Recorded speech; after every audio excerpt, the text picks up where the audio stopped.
சாலமோனின் நீதிமொழிகள் அதிகாரம் 1.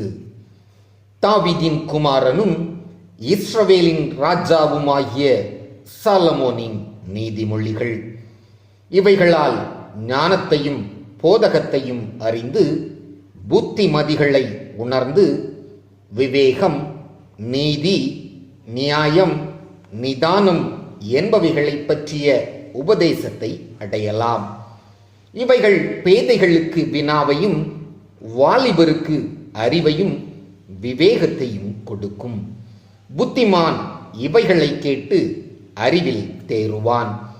விவேகி நல்லாலோசனைகளை அடைந்து நீதிமொழியையும் அதன் அர்த்தத்தையும் ஞானிகளின் வாக்கியங்களையும் அவர்கள் உரைத்த புதைப்பொருட்களையும் அறிந்து கொள்வான். கர்த்தருக்கு பயப்படுதலே ஞானத்தின் ஆரம்பம். மூடர் ஞானத்தையும் போதகத்தையும் அசட்டை பண்ணுகிறார்கள்.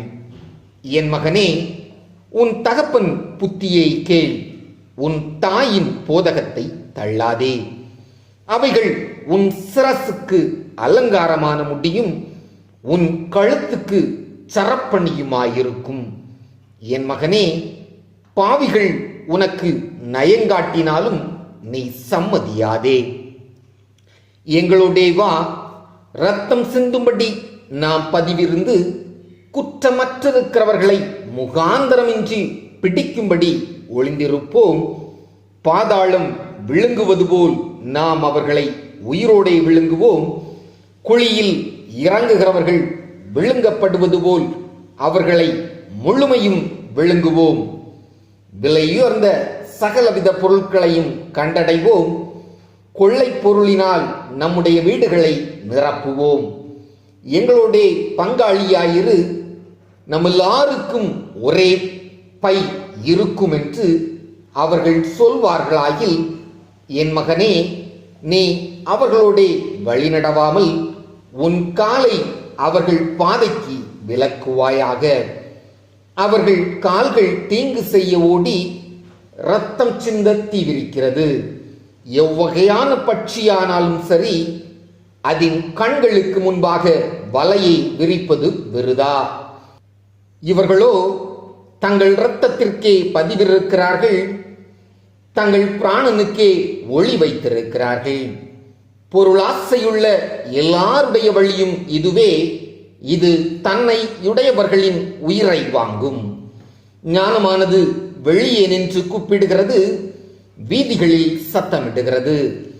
அது சந்தடியுள்ள தெருக்களின் சந்திலும் ஒலிமுக வாசலிலும் நின்று கூப்பிட்டு பட்டணத்தில் தன் வார்த்தைகளை வசனித்து சொல்லுகிறது. பேதைகளே, நீங்கள் பேதமையை விரும்புவதும், நிந்தனைக்காரரே, நீங்கள் நிந்தனையில் பிரியப்படுவதும், மதியினரே, நீங்கள் ஞானத்தை வெறுப்பதும் எதுவரைக்கும் இருக்கும்? என் கடிந்து கொள்ளுதலுக்கு திரும்புங்கள், இதோ என் ஆவியை உங்களுக்கு அருளுவேன். என் வார்த்தைகளை உங்களுக்கு தெரிவிப்பேன்.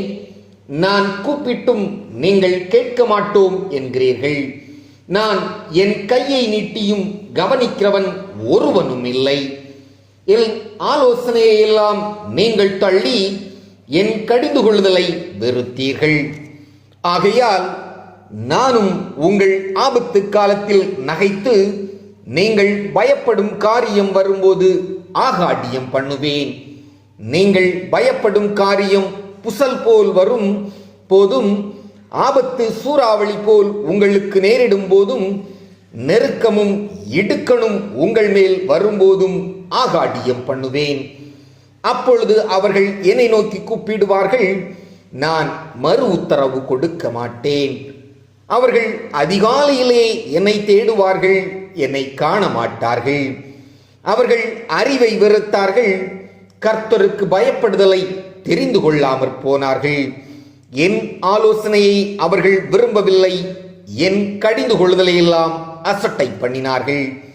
ஆகையால் அவர்கள் தங்கள் வழியின் பலனை புசிப்பார்கள், தங்கள் யோசனைகளினால் திருப்தி அடைவார்கள். பேதைகளின் மாறுபாடு அவர்களை கொல்லும், மூடரின் நிர்விசாரம் அவர்களை அழிக்கும். எனக்கு செவி கொடுக்கிறவன் எவனோ அவன் விக்கனமின்றி வாசம் பண்ணி ஆபத்திற்கு பயப்படாமல் அமைதியாயிருப்பான்.